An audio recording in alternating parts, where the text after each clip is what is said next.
Welcome to the Be More You podcast. We're your hosts, Mon and Stefan. And this is a space where we want you to be more like you and less like everyone else. Enjoy this episode.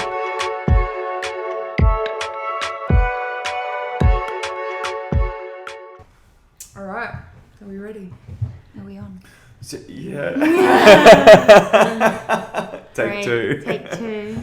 So, funnily enough, we've already had this guest on this podcast, but the first time we had her on, it just stopped recording halfway through, so we're here with Gemma again. 2.5 hours later. So thanks, Gemma, for saying yes to coming back to talk to us. Yeah, that was a disaster. Sorry about that. That's absolutely fine. Honestly, it's a good job I can talk. I'm back to talk again. We're seasoned pros at this now. Yeah. You want to kick it off this time? Haven't we kicked it off? Yeah, but like... Oh, yeah, so how have you been? I was going to say, last time I was on, I was thinking, what were we talking about? Because we just talked about everything. But actually, I did. I've been good. You've been good. Yeah, you've got lots going on. Yes, lots going on. Baby in the oven. Moving back to the other side of the world. Taking a pause with my work to honour this process for myself. Put my own needs first for a bit. So lots of change, which you can understand has probably been quite hard to be with. But I feel so much more prepared in handling that and creating space for that and slowing things down. But yeah, no, it's still exciting on the other side. So I kind of quite like the unknown as well, as much as my body gets a little freaked out about it. But yeah, lots of new things going on. Well, it's like the epitome of the unknown right now. Yeah. Like you guys have got so much going on and the rest of the world's like got zero sort of stability as well. No, exactly. Yeah. So it doesn't feel, it's one of those, just embracing it. just hovering. Just hovering. You know what I always say, that it's only in the chaos can you really find your stillness.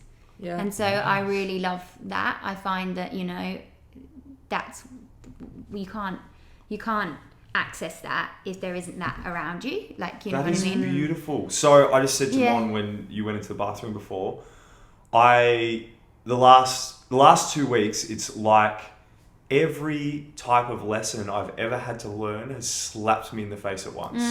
And the last 3, I've been listening to like my higher self or whatever it is, this little voice in my head where I'm like, should I do this? And it's like, yes or no. And I've just been trying to listen to that as much as I could to let that get louder. And even if I'm confused by things, I'm like, are you sure I should be doing this? It's like, yep. I'm like, all right, I'll go do it. And it always it's been panning out beautifully. The last 4 days, I'm like, I can't everything that I'm doing feels right, but it also feels wrong. Like, depending on which lens I look at it through, I'm like, I'm happy with everything. But I also don't know how to navigate anything. So I'm like... So it's the unknown for you too. Yeah, it's the unknown. Would be with the unknown for you too. But it was funny because I was at the supermarket yesterday. And there's so many times where I've been to see Stacey, my kinesiologist, and I've been like... Because I want to know everything all the time. Not anymore, but I think I'm starting to rein that in a little bit. But I would be it'd be the same thing, and I wouldn't even realize it was the same thing. But I'd go in and be like, I just can't work it out. And she'd look at me and be like, how are you supposed to work it out when you've got all of this going on? And I'm like, she's like, why do you need to know right now?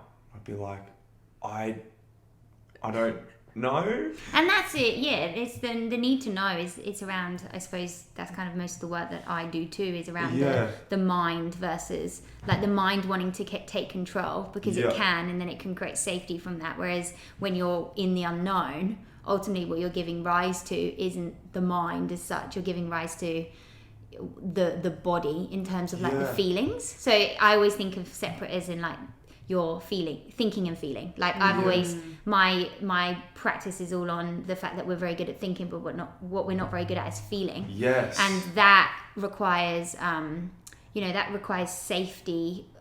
I do a lot of embodiment stuff. So it's like about using your physical vessel, your body, to create safety within your own body, to allow emotions and feelings to arise. Because a lot of us, ultimately most of us, everyone, we're not taught to feel. So what we do is our body is, it doesn't feel safe with holding those feelings. And there's times that I do a lot of inner child work processes with clients in terms of working on like some of the trauma informed ends. And it's all about that. You know, when we were younger, there were times when we had feelings and emotions and no one was there to be with us to help us feel those feelings. Yes. So our body, our mind has seen that as a threat. Yeah. And then ultimately we develop or we create a coping mechanism of knowing how we need to do that. So for you, it would like a need to know. Yeah. Like you need to know, because if you know, then you have the certainty. Yes. Whereas the not knowing is what gives you those emotions. So for me as a practitioner, I'd be wanting to be with, help you. What we deal with is what called the window of tolerance. Okay. So fight or flight and Yeah. freeze or froze. They're your stress responses, and you've got, that would be a fight or fight situation for you of the not knowing. And so your window of tolerance is pretty much not good. So that would be that would be a startle for you. Whereas what you're doing, you're wanting to increase the window of tolerance for that. So like, for instance, by increasing that window of tolerance, you're coming back to your body and like, okay, you know, feeling the sensations before you go out of your window of tolerance. Does that make sense? Well, I feel like that happened in the supermarket last night, walking through the yes, you would have deli got maybe section. out of I it. was like, do I do this? Do I do that? And I got real frazzled, and then I just heard Stacey's head go, that same conversation that we'd had over and over again, be like, why do you need to know? What help is that going to do right now? And I was like, oh my God, I caught it. I was like, okay. And then all of this pressure went away, and I still don't know. And I woke up this morning, like the last 3 days, I know something's up, and like you were saying before about sleep, I know, which obviously this is a pretty good sign, but I'll wake up super anxious without, like, if I'm not, maybe if I'm pushing something or if I'm forcing something, I'll wake up really anxious. This morning, I woke up like calm as, and I was like, okay, so you still don't know, and that's okay, it's completely unknown. I have no fucking idea what the step forward is next. But I'm like, just try and sit in that and feel into that. Because I think I've actually been in my body way more than I have in the past, but I think I actually didn't even realize until right now, I began to use the body with the mind as well. So be like, all right, so how do you feel right now? And trying to grasp onto that feeling and relate it to something else that's maybe happened in the past to try and get some comfort in that. Yeah, that's like the brain, like the ego wants to try and ride the body. So it will do the opposite in terms of it then is still a doing rather than the being side of it. And that happens in like a lot of the embodiment. So can I say explain embodiment. What you do? Because so many people ask us, like, because with kinesiology especially, like we see the same kind of kinesiologist, they're like, what is it? And I'm like, oh, it's like this. I don't know. And then I was like, the last podcast we didn't even really ask you, like, what is it that you do, and can you explain like kinesiology as well? So it's, for me, I feel like kinesiology can be so many different things. But in essence of what it is, actually kinesiology is biofeedback. So it's muscle testing. So because the muscles are attached to the brain, what we can do is use a muscle to look for an indicator change, so we can look at the subconscious. So that is essentially what it is. But I suppose what I think, my background was in psychology. I came from a psychological background, and then I found kinesiology. And so for me, it was a way of bridging the gap between, again, like I said, everyone's always good at thinking, but not good at feeling. And so not only was it an opportunity for me to get somebody on a table rather than just talking to them, I was able to work with the body by dropping them in, but it bridges the gap. Instead of just seeing psychology, I look at the emotional, the physical, the psychological, and the spiritual. So it kind of brings everything together. So I suppose I think every kinesiologist you go to will be different. So I have a very psychological aspect to it, and because I've gone down embodiment, and I love somatic therapy. Which is, somatic is about feeling the sensation in your body. It's like the whole thing that the body holds, like the trauma and the muscles and everything, and it's being able to feel into that. So that's what I'm talking about. And the embodiment is being able to embody those sensations and feelings in order to release. So it's that saying of, to feel is to heal. And I'm really big on that. And not even just from a supporting people in helping them to unravel that and free them if there's any emotional blockages or anything in this moment. But I also think in terms of teaching, because I really genuinely believe we're not taught to feel. No. So within that, so that's where, you know, I said about the holding my, like putting a little break on my business at the moment, is because I've been doing, my work is transitioning, like just like it did when I was in psychology with kinesiology. It's, I've been working on a one-to-one capacity, but there feels in me that there might be a different avenue to explore with a combination of everything, and I've got to honor this time to just allow it all to process. And you know, I think the beauty of the embodiment is that you can't teach something if you haven't embodied it. You know, you can tell the difference. You know, I suppose I can use yoga for an example. You know that, you know, the yoga teachers that are teaching from their head, like, and you don't necessarily, I suppose it's about cultivating that feeling in it. And so it's working with that. It's like for me, because I've been going through processes as well in the embodiment side, it's like now I'm going through them. I've got to let them integrate and land and all that kind of stuff. And then maybe down the line, I'll be in a space where, because if you just learn and then you regurgitate straight away, it's just from your mind. You know what I mean? It's not actually from...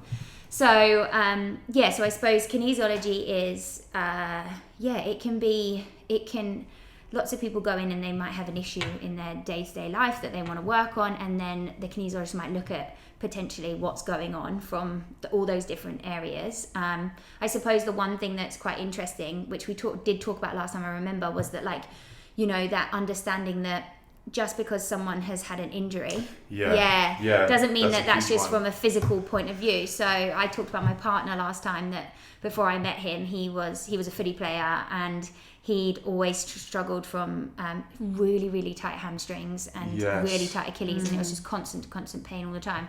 Anyway, we did some work, and so in kinesiology, I also am a mind-body medicine practitioner, so I use the whole Chinese medicine to do with the meridians and the organs, and the so the calf and the Achilles and everything, that's all to do with the bladder line. So in Chinese medicine, like, that is associated with water.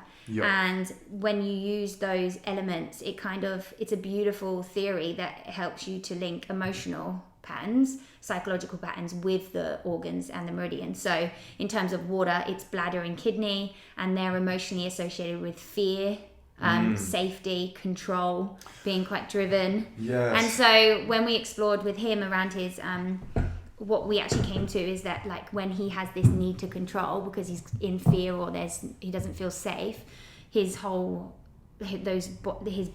of his body, especially his calves and his Achilles, just become so tight. So I suppose it's that understanding. It's kind of like, I suppose, being open to know that there is more than one way. It's pretty incredible. I think, like, I really believe that people, like, I'm so passionate about this, that being one of the main reasons as well, because I'm like, I feel like so many people go on medication or will have, things will just fester until they have to have operations, and then they're like, oh, it's never the same. It's like, well, you haven't dealt with whatever maybe the emotional part of what was happening was, or the psychological part of what, the spiritual part of what was happening in your body. And in Western culture, we're like, oh yeah, sure. It's like, no, you have to experience it. Like, you have to at least, why, if you had, Ariel said something to me the other day, it's like, oh, I could have this doctor cut me open, or I could go and just try something. It's like, wouldn't you want to try the other thing before you went under a knife? Yeah. Like, that's a very extreme example. Well, so for me, for example, for that, like, I will say we're talking about, so the heart, for instance, is it's part of what the Chinese would call fire. Yes. And so say I'm talking, and it's emotionally, it's to do with vulnerability, close-heartedness, maybe more about expression as well, and like hurt and love, and all, like, the joy. So if I was talking about those different, like, say I had a client and we were looking at maybe some of the issues that might be happening is this issue with vulnerability, being open, and how they feel about being open. So what I would be doing is, instead of, if I wanted to deal with the heart, they might be having heart issues, like they might be having palpitations, they might be having a lot of heat that's also associated with fire, but instead of then having to, like, cut the chest open to get to the heart, the Chinese have this system where they have all these different acupoints that are associated with, it's called obviously to do with the chi in the body, which is the energy that flows through the body. It's looking at whether you tonify or you sedate. Is the energy moving or is it not moving? Is it stagnation? Yeah. I suppose one of the biggest things that I see is stagnation. Like we don't like blockages in the body. Absolutely. Like liver is to do with that's a lot. The liver is a really important organ in terms of that, and if we've got stagnation, we usually see that happens, and that will manifest in like anger, frustration, a need to be perfect, a lack of acceptance, so there's a lot of things that I suppose you're just working with. I like to take a psychology route as well and bring awareness to things, and then I suppose bring awareness to maybe things that are going on, so that then they can identify the patterns and feel the feelings that I suppose I always say to clients. What I'm working with is I'm looking at what is the motivational feeling that is producing the behavior that is then creating what we call the symptom. So for instance, that we're talking with you, sleep, so the lack of sleep is the symptom. And so the behavior is, I suppose, so difficulty sleeping is there, like sleep pattern not being great. Or no, yours will be, your behavior would be the doing. The doing, which is creating a difficulty with sleep. And so the motivational, so we would then be looking at what is that emotional feeling in your body that is driving that behavior. And this is where it gets real interesting, because ultimately those feelings that are running our behaviors are actually feelings that we've been holding in our body since we were usually around from 4 till 8 and they've just been, because that's how we learn, that's the conditioning, that's what we learn to deal with our feelings, which is we ultimately didn't learn to allow a feeling to run its course, and then we could get on with the day. It's the same in life. We were just talking about grief, like we go through a period. I actually had someone contacted me about this, just lost a family member really quickly. She opened her business at the same time. There's nothing, society doesn't teach you that it's okay to take that step away and go through that grief process, let it run its course, because we've got all these other stresses in life. Who's going to pay the bills? Where's this? We just got to get on with it. It's the same conditioned response. We just need to get up and go on it. And we do hear this, and there's a difficulty between the different industries, especially when it's to do with personal development stuff. And it's just like, the resilience. There's a difference between the resilience. There's a difference between oneness, resilience, and just get on with it. Unfortunately, a lot of people I see, they've got this mentality of, need to be strong. And it's weak if you feel your emotions. And that's being passed on generational, And so ultimately then they get to a point where that's catching up with them, whether it be in chronic illness, whether it be in patterns, whether it may be dysfunctional relationships, that is catching up, and then they've got to relearn, they've got to rewire, they've got to release all that's been stored because they haven't held that. So it's a complicated thing, someone might come in for one thing, and yet it can be, the patterns can be having an impact on absolutely everything. And ultimately it's that process of, I suppose, they're understanding our role in that and how we're creating. I suppose there's from moving from, for me, I work with looking at the trauma informed end of the maybe inner child stuff, the things that we're holding in our bodies from back then, and what's adding to our conditioning. And then I suppose we move a little bit up to more the spiritual practices, which are very much self-responsibility in that, in terms of the far end of spiritual practices there, and healing in that respect, is that your soul has asked for this. You are being, this soul is, and this is you, is taking you through everything in order to learn, so there's the mix match. And it's nice to see, I suppose I have had the honor of seeing clients work from this end, and then they may have come in and they are feeling all these feelings, and there's a lot of this has happened to me, and how that's all felt, and then they get to a point they're like, oh my God, now I see my role in this too. And that's so empowering. It's really funny you say the soul piece, because I remember one of the first time when I first went to see Andrew, the kinesiologist I see, he said to me something about your soul, shame and guilt are your main foundational things that it just keeps carrying on from lifetime to lifetime.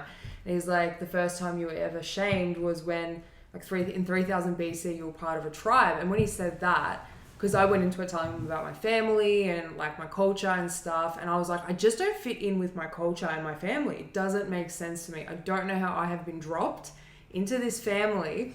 And then when he said about the tribe thing, and I just thought about like being Croatian and the culture and the tight-knitness and like the tribe thing, and I was like, oh, I've probably always been put in like a family or like friendship group where I have to be the person who breaks the lineage and starts a fresh one and a new one, and I'm learning all these things, and then I'm like looking at my family going, oh, you're just all my teachers. You're just teaching me all the things I need in this lifetime to carry it through to the next one.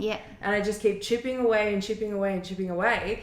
And then I remember going home and my mum being like, how was your first session? And I was like, good, really good. She was like, oh yeah, what'd they do? And I was like, oh, I don't even know where to start with this. So it's really interesting. Yeah, and it's that, I think that's it. It's knowing that there's lots of different things that can add to something. And what we can do is be present with what is here in the moment. I think that's probably what I really like about doing a lot of the body stuff is that, you know, in psychology, I suppose you can talk about these things, but ultimately the body can bring it up in that moment, like without having to traipse through all the talkage of it, just to bring that state or that feeling to now. So you talk about like, I would probably, in terms of me as a practitioner, I'd be looking at that shame and looking at the shame and was it guilt? Did you say? Shame and guilt, because that is, from one of the teachers that I've had in terms of doing body work, we looked at shame being a portal.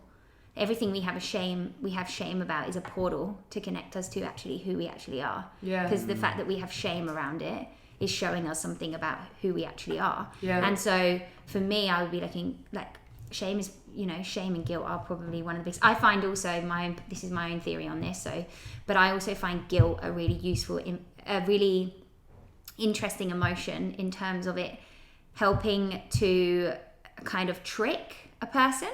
So for instance, like going quite like Carl Jungy on us in psychology, he says that, you know, what you have is actually what you want. You know, what your subconscious is actually creating. So even though you think you might be like, I've got this is definitely not what I want. It's like, well, actually subconsciously you probably do, because if you had it any different. So for instance, I get that a lot with clients, like what happens if they no longer have this feeling, what happens? Well, then everything changes. And if everything changes, then it's really scary. And that fear in the body is so intense that obviously you're going to keep it the same way, because this is what you know.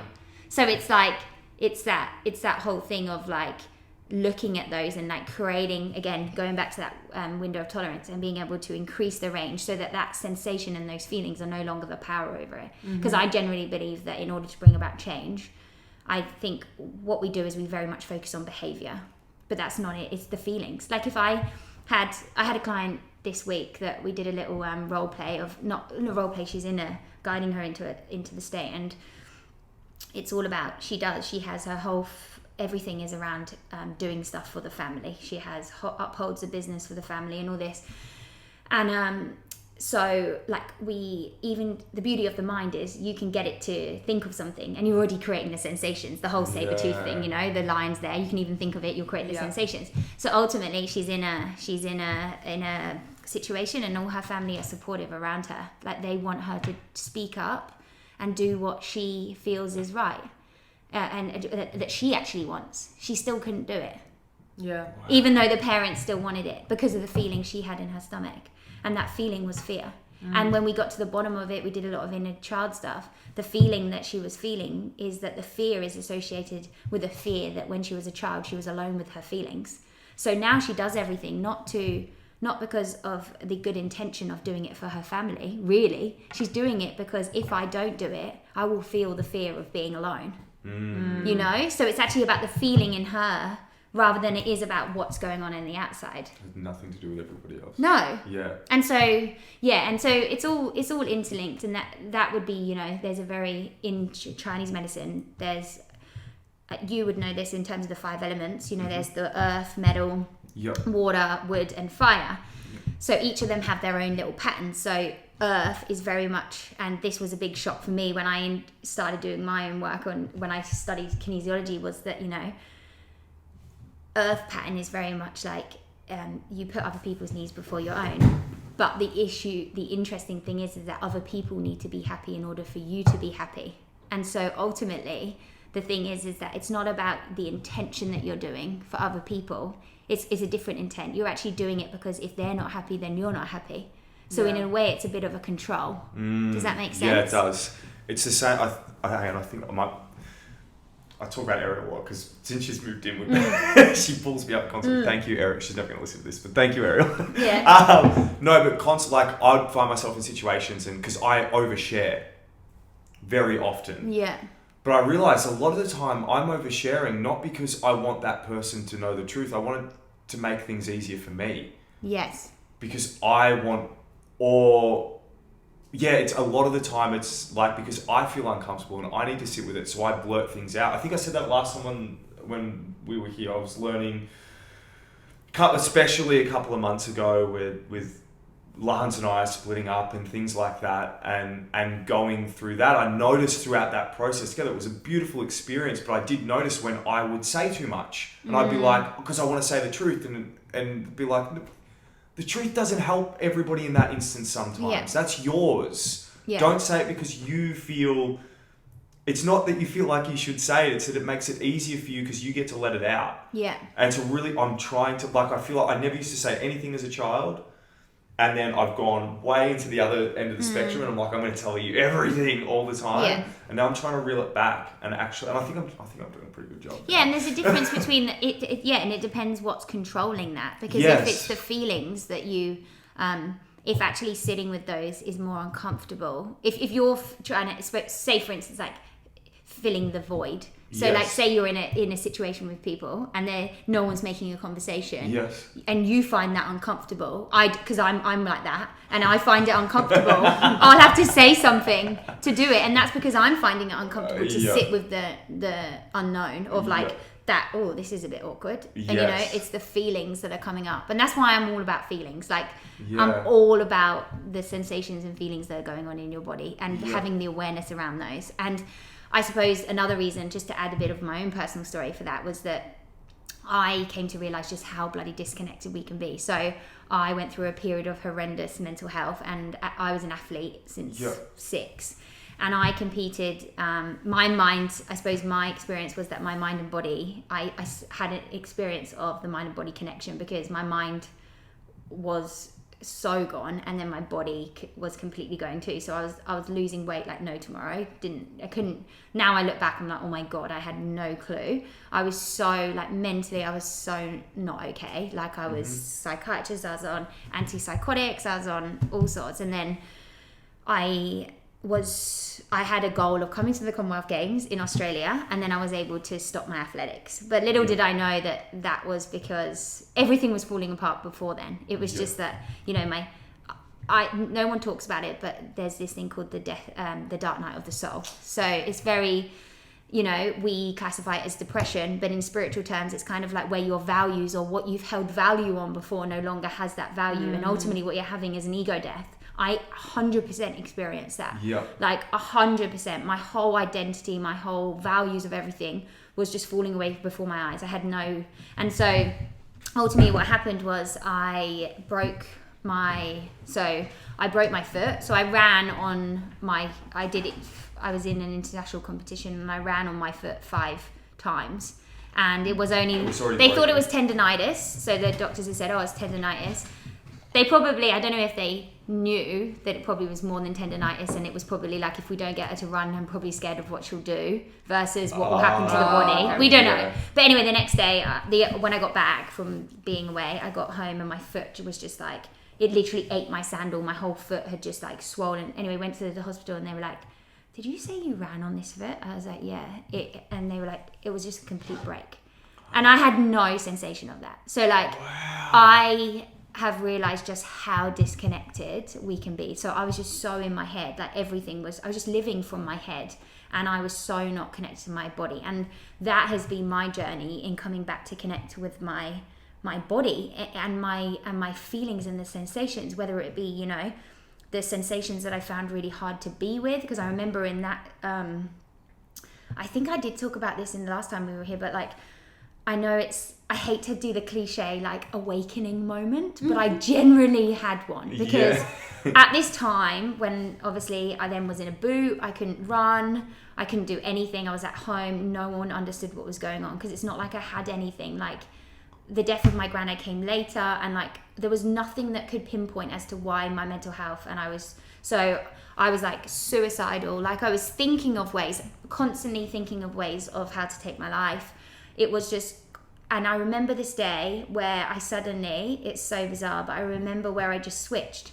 I just collapsed on my bed. I was completely exhausted. And I was like, it was like I gave up. So for instance, like surrendered. I genuinely had just got so tired of being in my mind and trying to work it all out and try and get myself out of this suffering and this pain. I remember being on my bed and just being like, if this is the way life's going to be, then that's it, I'll give up. And I just like collapsed. It's the most bizarre thing, but like I had this, even now I feel it, like I had this moment where it was like, suddenly I was like shocked by the fact that the pain that was like in my body, or what was going on in my head, the torture that was just like every second of the day at that point, just kind of like lifted. And it was like I could feel this light, and I was like, fuck. And honestly, that was like the catalyst to how I ended up getting better. It was so bizarre. So I was just like, oh my God, there's something in this, like this surrender. And then I always use this story about how like I then had the experience of like I'd go and see a sunset, and I'd usually be like, yeah, that's quite nice, and I'd just say it and be like, yeah, that's nice, it's the sunset. But then I like went to this sunset, like after I'd gone through this whole thing, I went to a sunset and I just stood there and like my hairs on my arms, like my whole body, I felt it. And I just bawled my eyes out and I just cried, and I was like, oh my God, this is, and you know, my sex life with my partners during that time, like all in my head was fucking shit, you know, everything. I was so disconnected. You know, they do say that athletes, they don't have any, because you're just push. And so much of my trauma is around disrespecting my body. You know, I remember having done some stuff, it's like, you know, I remember this, my coach, bless him, I remember doing this training session, and I had like 2 left or something, and I remember I got to it and I just burst into tears. I was like, I can't do this. I was like, I can't. And I was in so much pain, and my coach was like, you can. This is what's going to make you stronger. Like, you can do this. And I remember I was training with this girl. She was an absolute beast. Like, she'd already had so many breakdowns, like just burning her body out. Like, and she got me onto the starter, and she was like, you can do this, Gem, you can do this. And I like, obviously I thrived off that, and I needed to do that because that's what was going to get me to achieve my goal as an athlete. And so I remember running that around that track, and I was bawling my eyes out. And then there came a point, again, this was way before I even had this, so the telltale signs were so much earlier. But I ended up having the first time I ever got support was because I was a 400 meter runner. And I'd get to 300, and all of a sudden I'd get this horrendous pain in my hip. It would happen pretty much every race. It was so bizarre, just like something clicked. And that was the first time I realized that you could have like psychosomatic issues, because it was so bizarre. And I started to see a mindset coach and started working on some of that. And it was like this pain that is obviously just my body communicating with me like, God, you just need to stop. I used to have that with singing. I used to get a throat infection before nearly every show. Yeah, it's so crazy. Insane. And it was all blockages in my throat energetically. And once I moved through that, I can feel it coming on, and it would stop. But that's like the same thing. I remember the doctor being like, what are you doing? Because I'd constantly have antibiotics for it. So my body was, my stomach was it's cooked. Bizarre. It's amazing, how sick you can make yourself. Oh, I had, interesting enough. What are you laughing at? She's sneezing. That's her body responding to you. I actually... I was like, what did I do? How shocked was I? Said, like, what are you laughing at? No, it's funny you say that actually, because it's interesting how the body actually responds. Because the other day, again, just using other examples too, but like, I have clients that always come in with stomach issues, that they've had stomach issues till they were like, you know, and I suppose we always go to, and hey, I'm not bagging this, but we always go to like the food because it's like easy for us to control, or we can be told don't have this or don't do that because that's what we want. We like to do, like even when clients enter my room, I tried to say to them at the end, there is actually nothing you need to do. Like as you enter this room, this is about helping you practice and work with being. This is the practice, and then you're going to go out and practice even more. Like the work is actually outside of here, it's not in here. And with stomach issues, and it was interesting the other week, I had a client that, you know, she'd had stomach issues all her life, back out, it always caused her problems. And anyway, we did this bit of work, and once we actually got her to acknowledge that where is the actual safest part of her body, because she hadn't been feeling safe, again there was a lot of fear around it, she actually said her safest part of her stomach, of her body, was her stomach at that point. And I said, oh, it's really interesting, because isn't that the part of your body that's been absolutely crying for you? And she hasn't, and the whole thing that's been the difficulty has been the fear. So it hasn't felt safe. So in a way, it's like, this is the safest part of my body. It's been horrendous the whole time. It's showing you I'm not safe.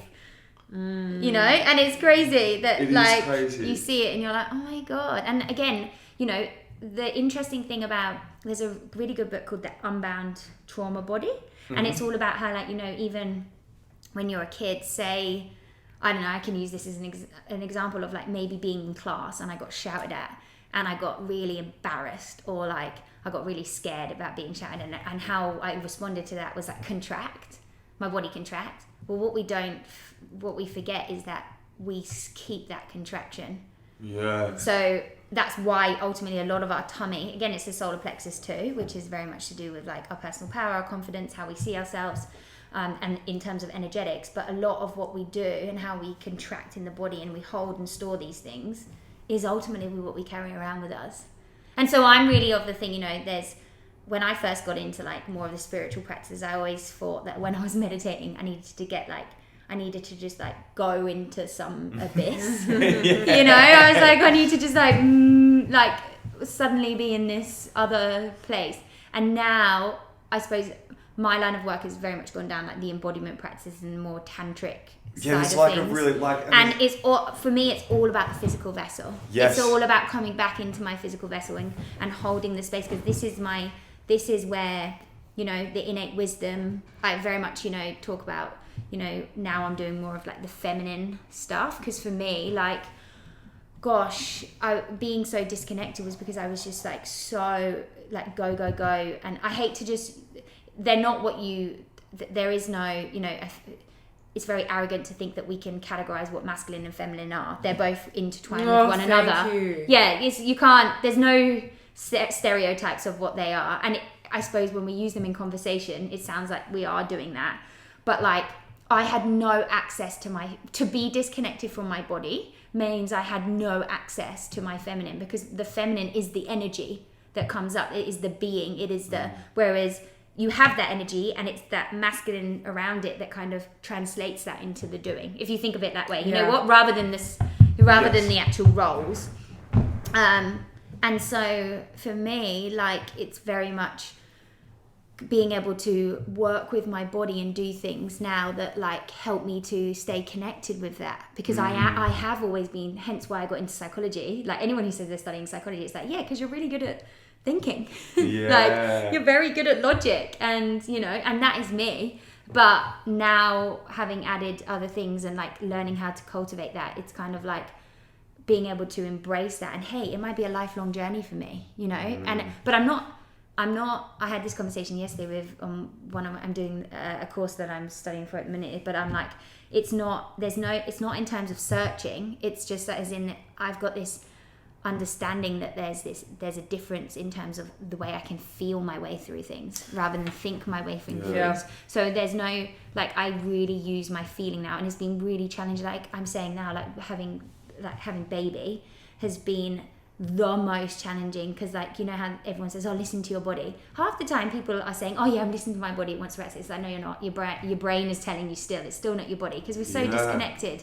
But with pregnancy, like, you know, in terms of spiritual practice, they say that pregnancy is the utmost vessel or portal for like the feminine, because you have to, you know, like it's a birth, it's a being. You just, you know, we don't do birth. We be like we have to just, if we try to do birth, that's when we get all the complications. It's about surrendering, and you know what I mean. So like it's the same. Like my body doesn't do the getting bigger. It just bees. It just naturally unfolds with that. And so this, like a baby. I know. So this has been like an absolute portal for me, because like identity-wise, like I always see myself as something I've struggled with for ages, a lot of grief in it, but like not being the athlete I thought I was going to be, and like the athlete and that mentality. And so now like it's crazy. Like my body, I can feel it's just like craving that nurture, that care, and like not what I ever thought it was. Like to me, nurturing care was like, I was like your, back on my home island, I was like your, I was poster girl for fitness, or for health.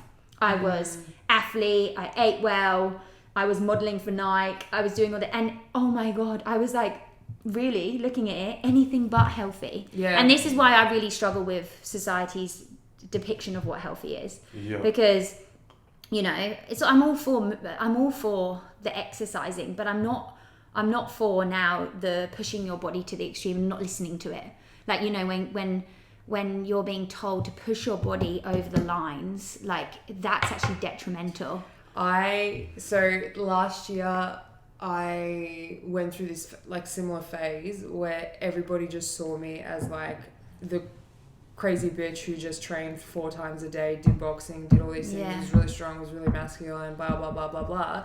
And I started doing these ridiculous challenges because I was like, I want to push myself mentally, physically, and spiritually. That's what I'm doing. Then I became known for the girl who started doing these crazy challenges. So like a 265k bike ride in a day after not having ridden a bike since I was like 15. I did it because I was like, there's no way I can't, because my ego is like, well, you said you're going to do it, so you're going to do it. You keep saying your word is Bible, well, you got to stick to it. And so I did all these challenges. I came back from Nepal and I got really, really, really, really unwell. Like I thought I had pneumonia. I was so unwell, and I'd signed up before I went to Nepal for a half marathon with my gym. So all my friends were like going to run this thing, and my mom was like, you can't run this thing. Like you don't even have a lung. Like you cannot breathe. And I was like, no, I signed up for it. I'm doing it. I ended up doing it, literally almost killed myself.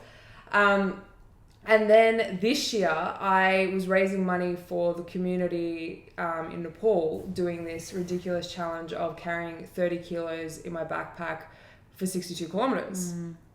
And it was this moment where, and at the same time, I was doing this 12-week bodybuilding or hypertrophy program, right? So the training and the eating I was doing, no good for that challenge. No. Absolutely no good. And I started walking and I got to 30. I remember getting to like 15 kilometers in and my whole body was like, stop. Yeah. And I looked at I remember feeling sick. I was like, my head was going fuzzy. I was like, fuck, I'm 15 Ks in and I still have like, I'm not even halfway. And I was like, no, you can do this. You can do this. You've done this before. You got this. You're fine. So I'm trying to pep myself up in a really kind way. Not even like, you got to get this done, do it. It was actually really, really nice. It was like, no, come on, body. Like, we can do it. We got this. And then I remember getting to about 20 Ks. It started raining. And I was just like, I couldn't see. I was like, oh my God, I'm going to fall over. And I remember we got to this set of stairs. And I looked at these stairs. I was like, power through them. Like, get to the top really quickly. Then you can have a bit of a rest. And then you can go again. That powering through was the thing that pushed me over the edge. And I got to the top and I was like, oh, I'm going to be sick. Like, I'm going to vomit. And I was like, no, you're not. No, you're not. If you tell yourself you're going to vomit, you're going to vomit. So we kept walking and we got to about 27 Ks and I turned to the girl that I was doing it with and I was like, I'm going to be completely honest with you. I'm not well. And she was like, what do you mean? And I'm like, I'm not well. Like, I don't know. And it was so hard for me to say, I don't know if I'm going to be able to complete this. And she's like, no, Mon, come on. Like, you're Mon. You can do this. Like, you gotta... God. Yeah. She was trying to come from a real, it was a supportive place, and it really pissed me off because by that point, doing that hypertrophy program, I'd set the intention at the start of it, like, you need to learn how to connect with your body because I knew I was really disconnected and I was using that as my way to actually reconnect, like setting intentions, muscle, mind and muscle like connection every time I was lifting weights. Like I was being really, really attentive to everything. And I was like, all right, look, I'm going to go for another 5Ks. If I can't, or not even 5, it was like, I'm going to go for another K. If I can't, I'm pulling the pin on this whole thing. And she was like in disbelief. Anyway, she's probably listening to this being like, Mon, I love your support. Thank you so much. And I remember I was walking and we were walking on the beach. So it was even harder. Yeah. Raining as well. And I was walking and then all of a sudden it's like I just completely disassociated from my body, or I was in my head. And I have this weird thing that always happens and I don't know why. But there was this like sunset and I'm in this car. And there's like the front seat and there's me, and me. But it's like me, the person I'm driving is my ego. Then the person in the middle is like my higher self. And then there's just like the physical version of me watching these two bicker and fight. And my ego's like, you need to keep pushing. You need to keep going. Keep going, keep going. And my higher self just asked one question. What is your priority right now? My priority was this 12-week challenge. Nothing was going to derail me from like this whole thing. It asked that question and it's like the physical version of me sat in the back seat and just saw everything and was like, you need to stop right now. And I turned to my friend and I was like, I'm done. And she's like, what do you mean? I'm like, I'm done. I'm stopping. I'm done. And as soon as I did that, like my whole body just collapsed on the floor. I started vomiting because I blacklined. Like my body was like, stop. And that's the difficulty. And I think that's the interesting thing too. I always say is that like, you know, people talk about, and the thing is, society does praise this. When people are doing like challenges or they're doing these big events and everything, everyone's like, oh my God, so good. And again, it's about what you do. It's not about who you are. Yeah. And that's the problem. We get into that cycle of things. And ultimately, I've got 2 points here actually. One of them is, I sometimes question, again, this is just my own personal opinion on this. And so I've had clients that I've seen that the interesting thing is that, you know, they think they're, for instance, meditating, but they're actually dissociating. Yeah. And there's a difference. And so it's about it not being safe to be in the body. And I know that there's a lot of, I know even with ultra running and stuff like that, people say, oh, you know, how they can get to a state when they're in running, when they're in that. And it's actually, you've gone to a pain barrier where your body can't hold this anymore. And actually maybe it's dissociating just to keep you safe. That's the reality of it sometimes, I think. Yeah. And I think that's the difficulty of it. And then the difficulty also is that if you look at the personal development industry, it's heaving. There's so much money to be made from it too, because ultimately what most of us are operating from is not being good enough.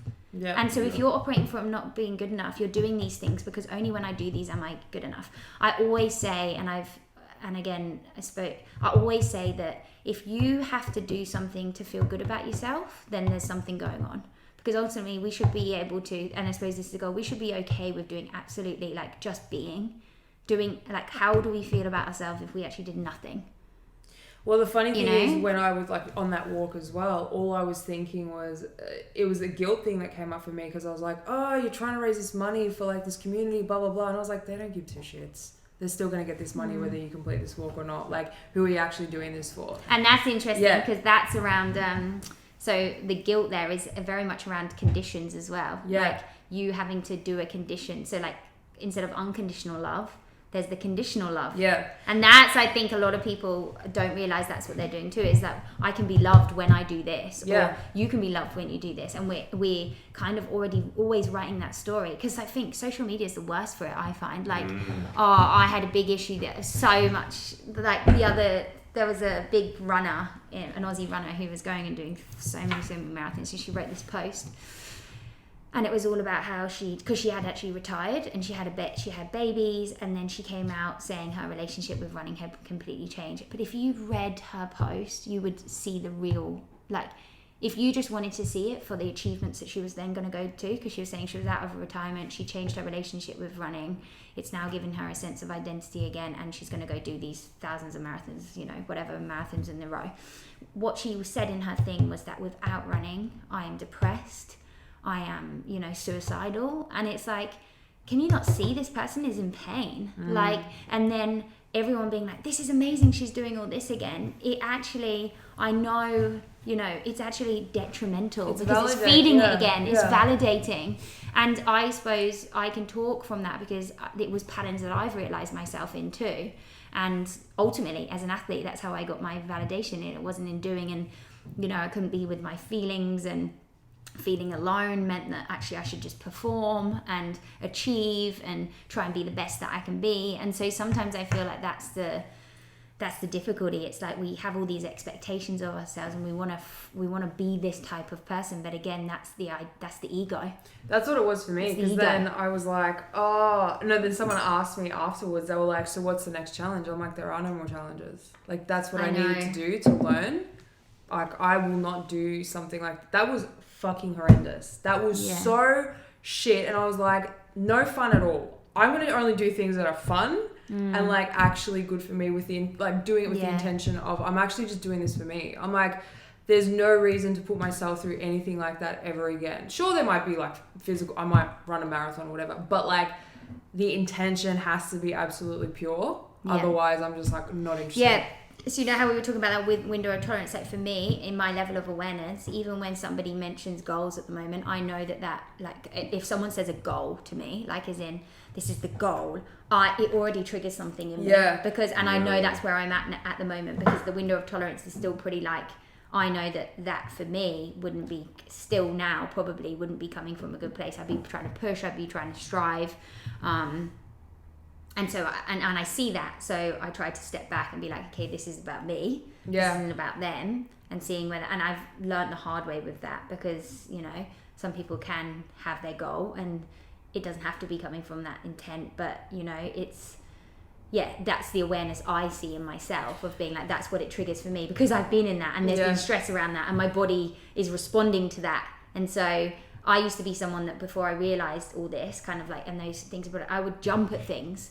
Like, for an example would be like, you know, and that's the control in me, because I wanted to not feel that feeling in me. So it's quite exciting for me to go back to my family back home, because they're going to be like, oh my, not that, you know, they're going to be like, Jesus, because they remember me, like, you know, if someone said something I didn't like, I couldn't cope with that in my body. And so I'd be like, oh, you know, the need to be right, or that was like my coping mechanism for my body. So like, I would jump in rather than just be able to be like, okay, I know what this is, and like notice the discomfort and feel safer with the discomfort rather than, you know what I mean? That's kind of like been my journey in that. And I'm just like, actually now it's kind of like that window of tolerance has got bigger.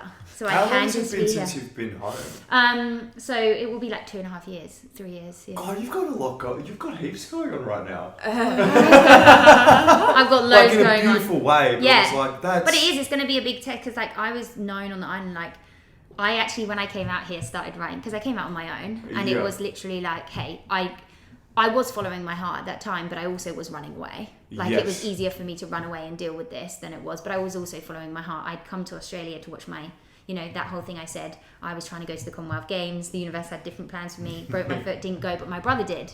Yes. So my brother came, I came out here to watch him, and I just fell in love with Australia. But really interesting, because ever since I was a kid, my parents always said to me, had always said, Gem, you've always talked about Australia. And I remember in my English literature, I did all my... Oh, you're right. You okay there? Sorry, water went down the front. I did my English literature on Australia. Like, I just was obsessed. Oh. So I came out, and my family were just like, Gem, I've never seen you like this. And I was like, yeah. And I was like, I'm going to move one day. And then, it was a year later, and then I was like, I'm coming. But I did. I ran away as well, because that's my pattern also, was like the running. Literally running from my feelings, but also just running away from things, because it was just easier to deal with that. And so now going back, like when I first came out here, that's what I was saying. I actually wrote a book, and I wrote a book. I started writing a book. I was on my own. I was traveling. And it was called, I remember I called it, and I haven't looked back at it. I dare to, I will. And I want to add to it, I think, when the time's right. But it was called The Golden Girl, Not So Golden. Oh, that's cool. Yeah, really because I had obviously I'm from a 9 by 5 mile island, okay? And so I was kind of like, What is that in kilometers? Oh, like 12 kilometers by 16.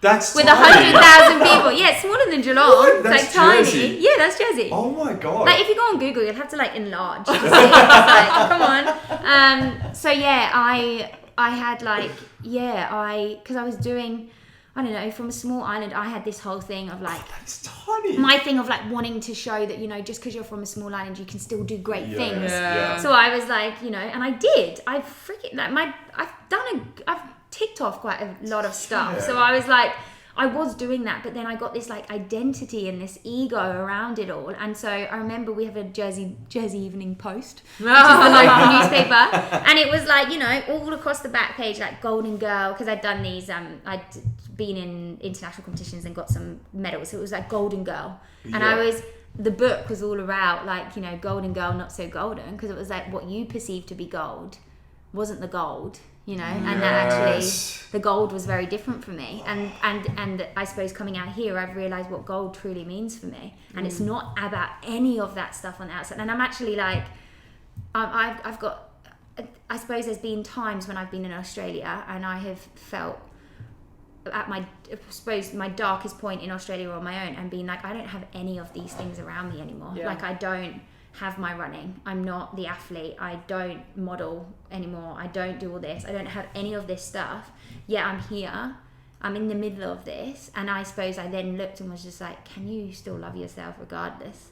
And that's my mantra now. Can I love myself through this regardless of what that is? And so I feel like dealing with all that and having all that stripped away from me, which I then also see like in terms of this COVID situation, having everything stripped away from you, it can feel like the most horrendous thing in the world. But I actually now look at it and I'm like, fuck, I'm so grateful for this experience. Yeah. Because I was living this lie.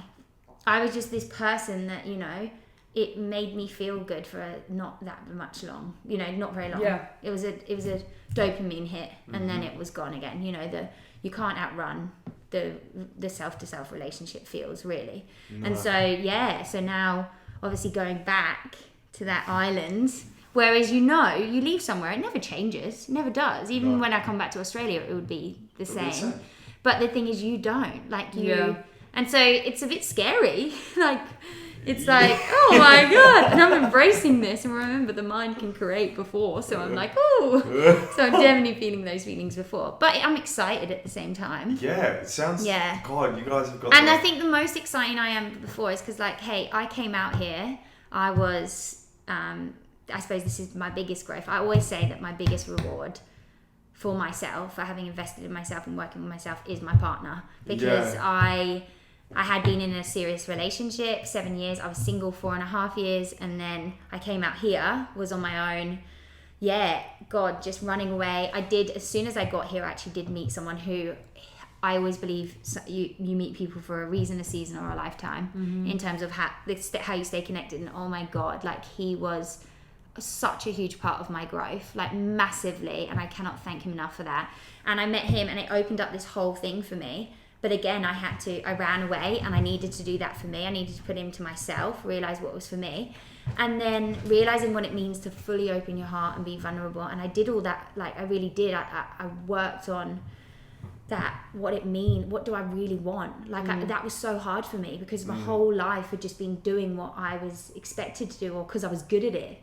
And now that's the same. Like, I'm even, some of those patterns are coming up for me now, but like, I now look and I'm like, oh my God, I could have run. When I met my partner, it was COVID, like COVID happened. I just took the risk. Like, I met him for not even that long. My lease had ended.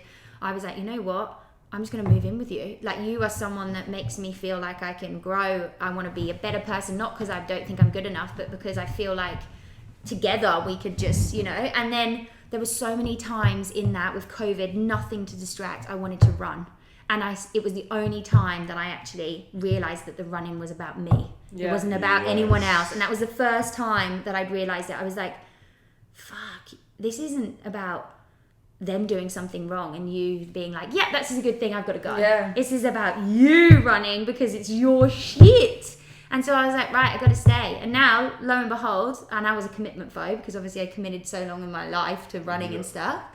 And lo and behold, here I am, I'm up the duff and he's coming back to the UK with me. Like, let's be honest. But in saying that, I just feel like my relationships are so different now. Like, I feel like and that's what I'm so looking forward to go back to my family for. The relationships now that like I can truly connect or know what connection feels like to me, because I've connected so much more with myself that those relationships are going to be so much more fulfilling for me, I feel, than they were. I can resonate with that really well, because I literally resonate, because everything you said, I was like, was that my life she's talking about? I think people always say that. Sometimes I think to myself, I was in a 7.5-year relationship as well, Yeah. and literally it's been 4 years of just doing my own thing as well. Oh, wait, you've got another half a year and then then you're up the daft moving.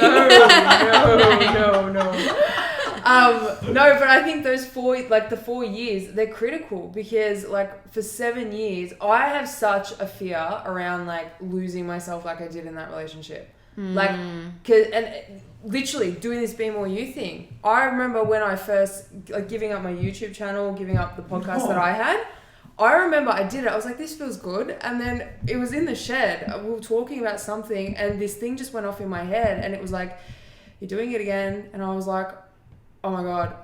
And you were talking and I was like, fully just having a mental like panic attack inside of me. And I was like, what is this about?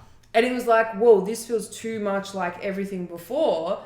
Like, you're just doing it again. You're giving up everything that you had for someone else. And I was like, no, it's not the same thing. But logically, it felt too similar. So my brain was just running with that. And I reckon for 2 months, it fucked me. I was just like, I don't know what to do. And then I started saying Andrew, and it was like, that all cleared. But yeah. Yeah, the patterns. And I always say that about patterns as well. I think, you know, we think we're in control of when the patterns will stop, but they're not. Way. Like I always say to clients when they come see me, I'm like, just because you've had this session doesn't mean that this is going to end. No. Like, most of the work now is out of here, Yeah. and it's about noticing them. And God, I've been in a pattern for that whole pattern I said to you about, and this is actually one of the reasons I've also decided to step away for when I leave here with Remedy. I'm going to take a step away from my one-to-one practitioning, because there is, in terms of growing, in terms of just as a one-to-one, I don't know anything different than this line of work. I came out of psychology, I worked in mentoring, I specialise in autism.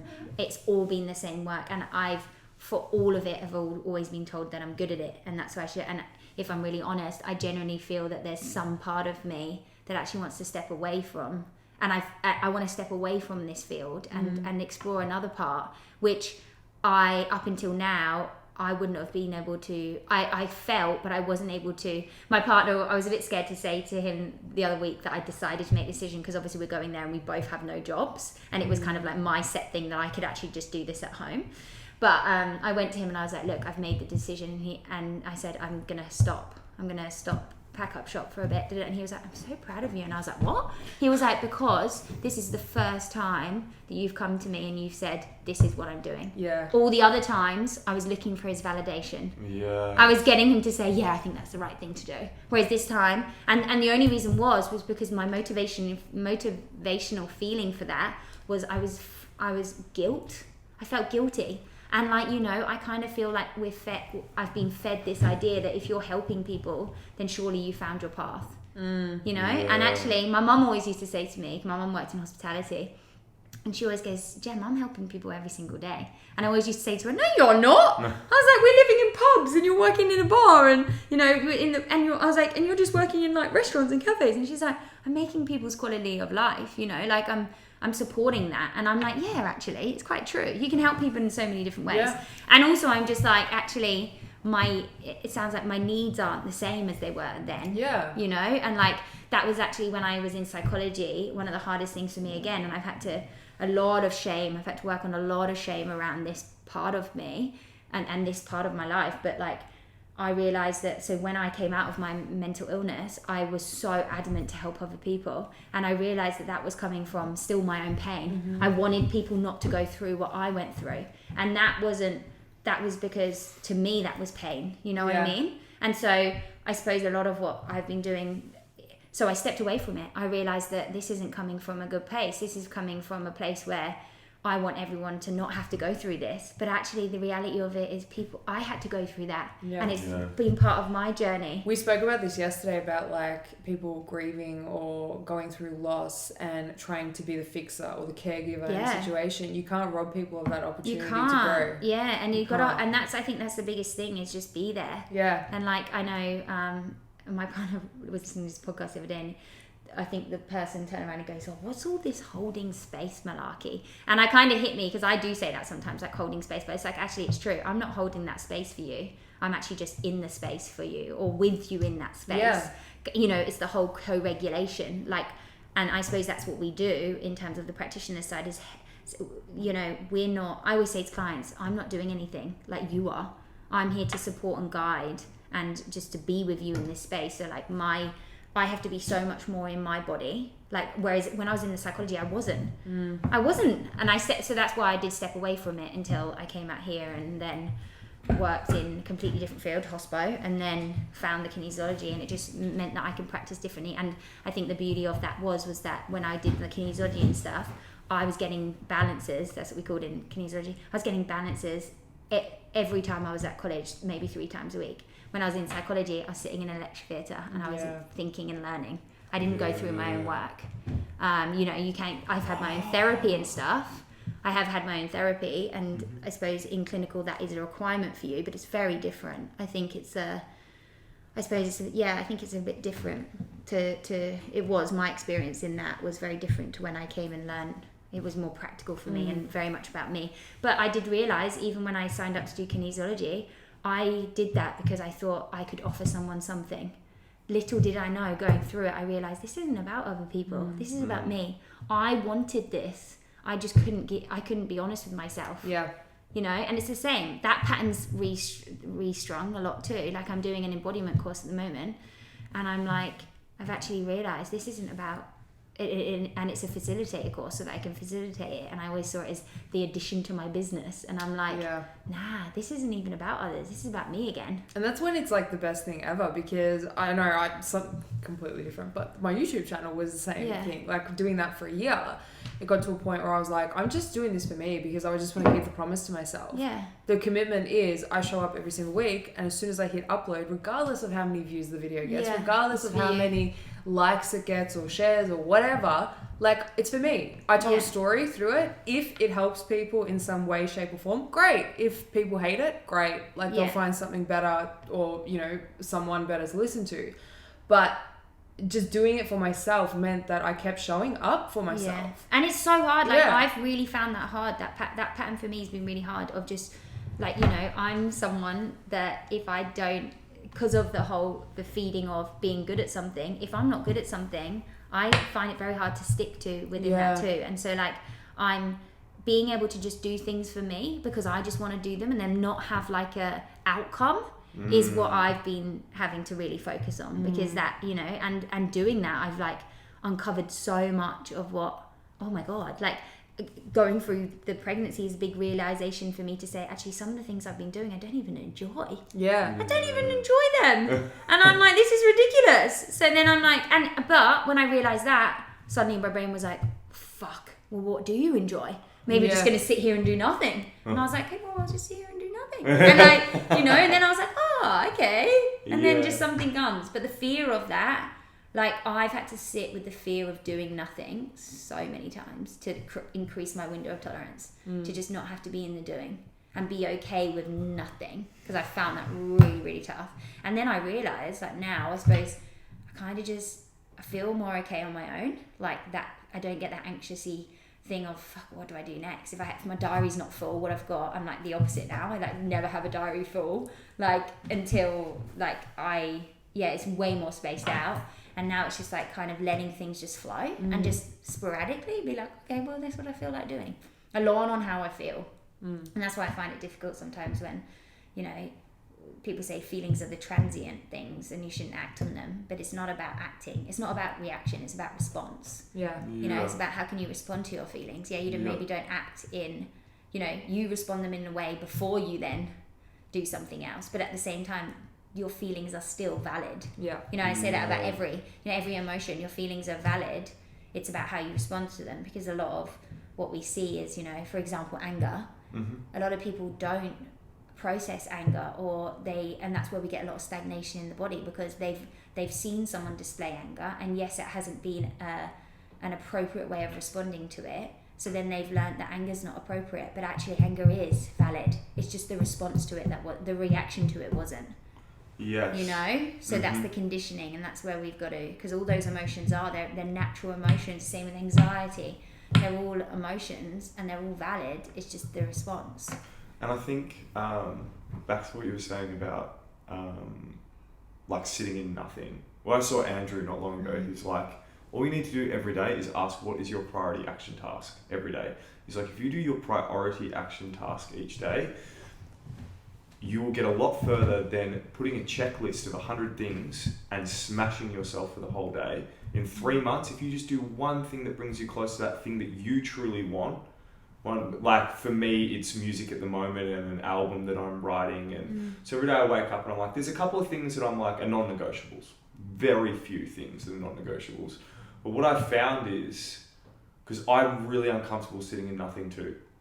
And I always thought that I was really good, especially like I smoked so much weed for so many years, and I was always like, yeah, I love just chilling out. You know, you like being high and feeling. Watching things. You like that hides numbness. The feelings. Yeah. It's actually not the stuff. You like running away from everything. Yeah. So, and then I've realized, especially in the last few weeks, I was like, it's really hard for me to not have a fucking whole list of shit to do each day.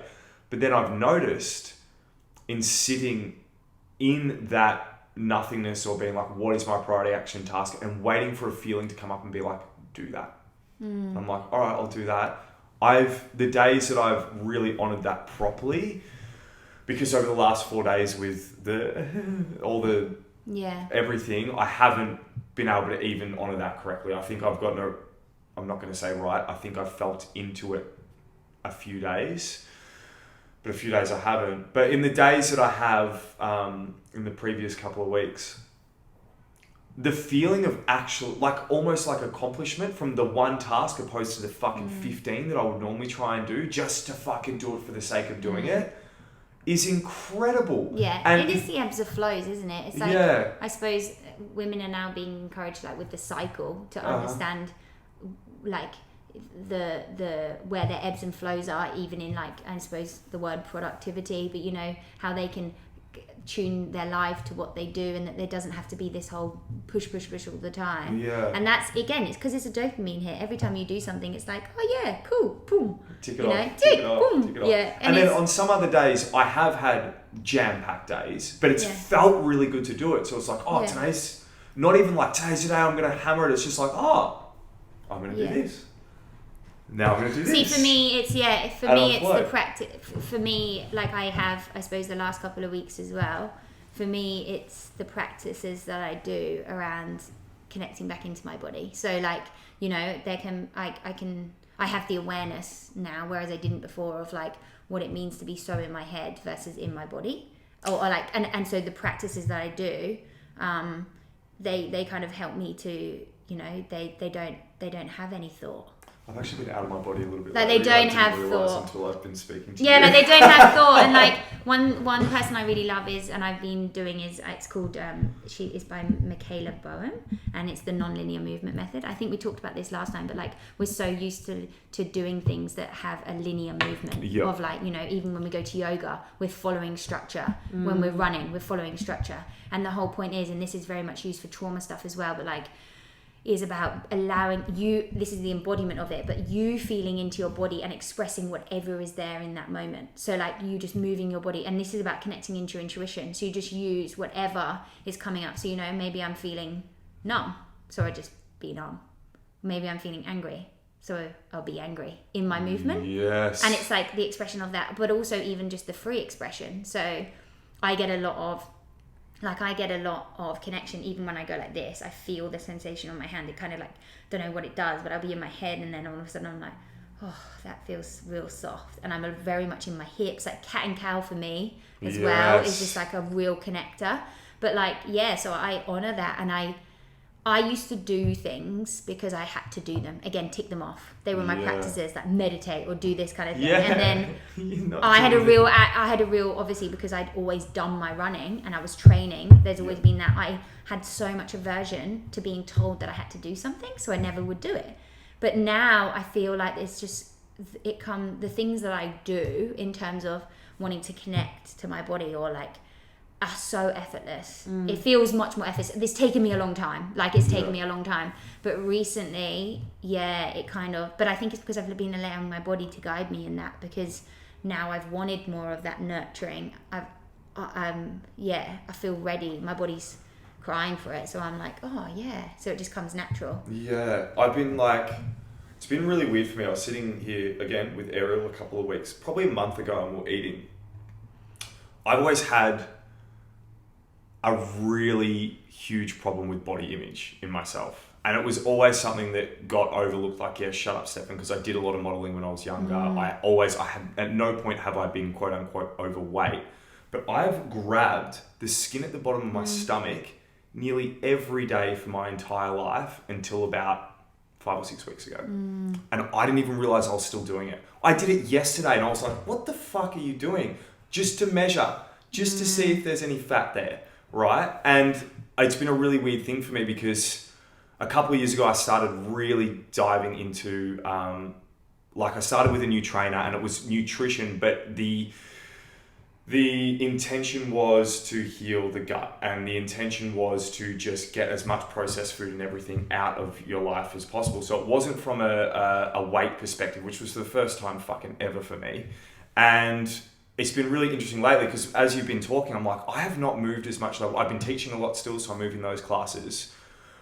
But I'm in this really weird transitional stage of my movement. And I'm going to say, I just realized I haven't been practicing as much yin. I haven't been doing as much mindfulness meditation. So I haven't been drawing my attention back as much as what I generally would.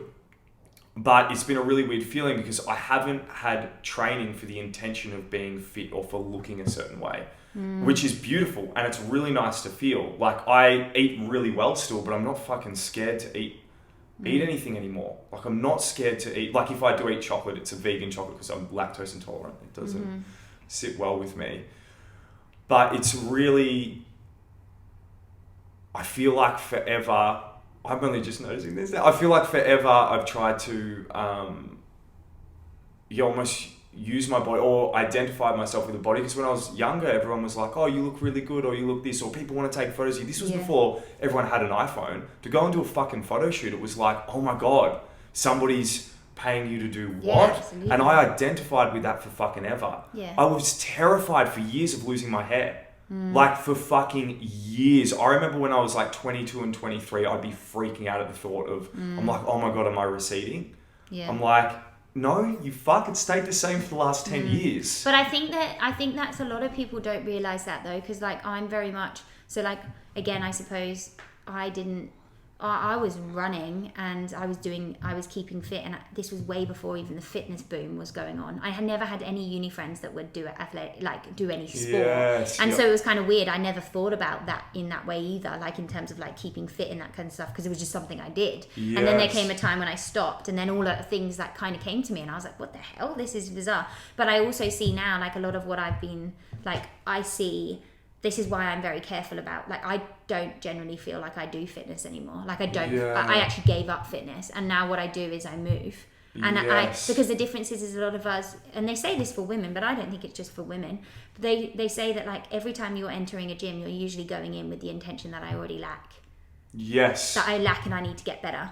And that's the same, like, even when you said about the gut, like, your intention was to heal the gut, but then there is also something that there's something wrong. And that or I'm broken, or there's something broken in me, and so you're still working off I've got to be better intention. Yes, I was, absolutely. So it's the same. It's like, so now it's like else. It's about depending, and that you've got to, and that's, for me, that's been really hard, because it's letting go of the ego of what you've got to do. And like, society tells you that, you've got to go do fitness every day, move your body in that way, but there's different things that you can move your body in. And like, so for me, I see, and I actually, my practice because I still love to run. Like, I love the feeling of running. Like, I just don't, I kind of always, and again, this is in line with Michaela Boehm's stuff, but I try to say I never push myself now above 70%, because if I go above 70%, I go out my body, maybe. Like, you know what I mean? Yes. So I try to stay with the sensation. So I do my running and stuff now more as an embodiment practice, because it takes me back to when I was a kid, why I really started. Yep. I started as a kid because I loved the feeling of running and bouncing up and down on my 2 feet. I then happened to be very good at it, and I ended up becoming a performance athlete. You know, I don't think that is actually what I wanted. I just got rewarded for it. But I love the feeling of it. Yeah, so that's the thing, and I've been trying to do the same. Like yesterday, like it's not feeling as comfortable now running with bumps. So I'm like, yesterday I went swimming, and I ended up doing 1,800 meters, and I did 800 of that just pure on the go. And I can tell you right now, I was just fully in the body. I stopped as soon as I wanted to stop, and I looked at my watch. I was like, bloody hell, I've already done 800. And then I did another, like, I got my pool boy. I haven't swum in ages. And I was like, and then I got my pool boy, and then I did 400, and then I did my flippers, and I did 300, and then I just did a little, and I was just literally flowing, and I'm like, oh my God.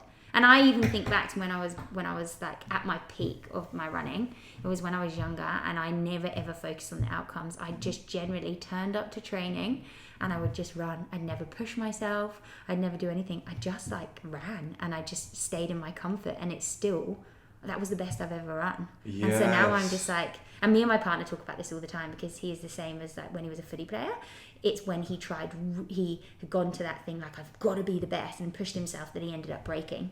And I find it so interesting. So yeah, for me, like, movement for me, and it varies every single day, and I love that. I don't have that thing of, I think once I feel like to be free feels like for me to just be anything in any moment. So like, you know, when I see myself as the runner, I then had to run every day. And I'm not free then.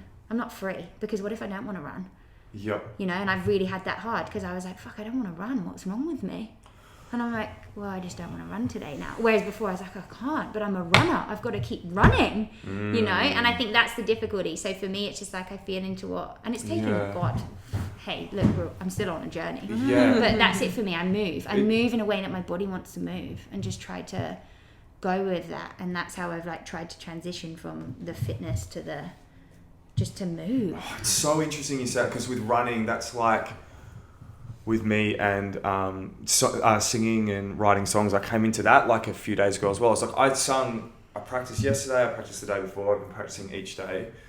Yesterday I couldn't fucking sing for shit. Like it would have sounded good if I sung anywhere, but it didn't feel good. My neck was tight, my throat was tight, I was pushing, and I was like, I think I messaged you 2 days ago and said this, every other time I've gone in to record something with any of the old bands, with myself, I always hit this point a month before. I do. I start getting scared because I start expecting an outcome. And it's the attachment. Attachment to the outcome. Exactly. And then every other time, because I've had weed in my life, I'll just get high as a kite all the weeks leading up. I'll be anxious because I know I'm not actually serving my body in the way that I need to prepare for something, even just to have fun with that something. I'm sabotaging everything. I think the last time I recorded it, I wasn't smoking cigarettes at all. I smoked cigarettes the whole day. I recorded the vocals. I was like, what the fuck? Mind you, my friend, he's the only person I know that can actually make smoking look good. Cool. Shembri. And I'm like, just these actually quite large sabotages, but I'm trying really hard. I should stop trying, actually. I'm like, I wonder if he's going to pick up on this word that he uses a lot. It's like the should word. Should. I should do this. I should do that. I should do this. It's like, I'm going to try. But I'm trying not to try so hard. And there we go. Trying not to try. So I'm not singing today. Honor it. Can you love yourself through this? Yes, That's my question. I can. Not from your mind, from your feels. No, it's interesting. It could, it's hey, we're all on a journey. That's it. It's like you're having a break from yourself. I was like, lucky Gemma's coming this week. I need to talk to somebody. Got the afternoon free. No, day off today. No, I've got my group tonight. I have a group. Well, I'm glad this one recorded. We I made know, it to the end we and we made recorded it. Oh my god. Yes. Oh, Thank you yeah. guys so much. No, thank you for coming back. Thank you. It's great. Thank Yeah, you. I was Have the horrified last time. conversations. Remember last time I was like, why did that happen? And Mon's like, you're like, Oh my god, so you left, right? And you said something to me and it was a full-on trigger and I was just sitting there like, did he just like raise his voice? Not even intentionally. You raised it by like a millimeter. But I just immediately was like, I feel like a kid again. I was like, he just yelled at me and I'm going to rip his head off. Well, don't worry about it. That happened for a reason, so that we could all Yeah. go away and sit with the feels. Yeah, exactly. Yeah. That was it. Exactly. So we sat with the feels, we Yeah. allowed it, we let them run their course, and here we are again. Exactly right. beautiful. Fresh, in the present, and there we go. That's it.